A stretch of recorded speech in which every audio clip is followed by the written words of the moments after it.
agriculture works, and what are the problems with growing fruits and vegetables and other stuff. Well, growing populations need intensive food production, and along with the corruption that we've seen in the banks and in political circles, much the same sort of thing has happened in agriculture, because it is a nexus point for profit generation. And there has been an accumulation. It's rather like playing Monopoly. As the game progresses, the wealth ends up in the hands of fewer and fewer, and generally more unscrupulous players.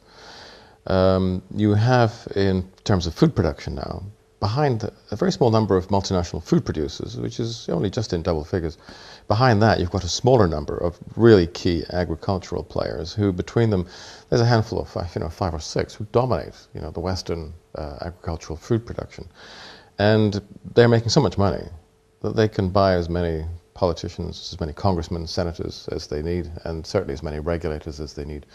What has happened is regulatory capture. The regulatory systems which were initially set up to protect the consumer are basically owned by the industry now.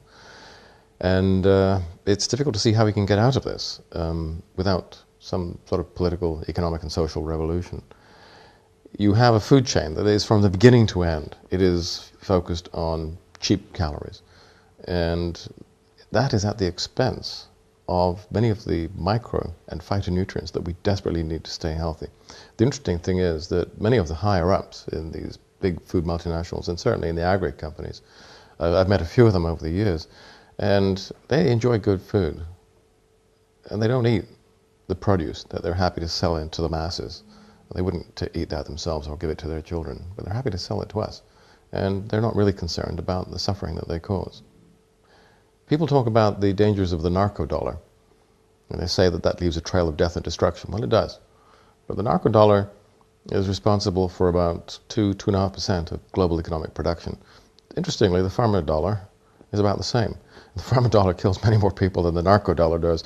And if you were to look at the grain buck, or let's say the agricultural sector, that's worth much more again. And that is contributing to a tidal wave that is sweeping around the globe of degenerative disease, so much unnecessary suffering and so much premature death, such a waste of human talent, such destruction.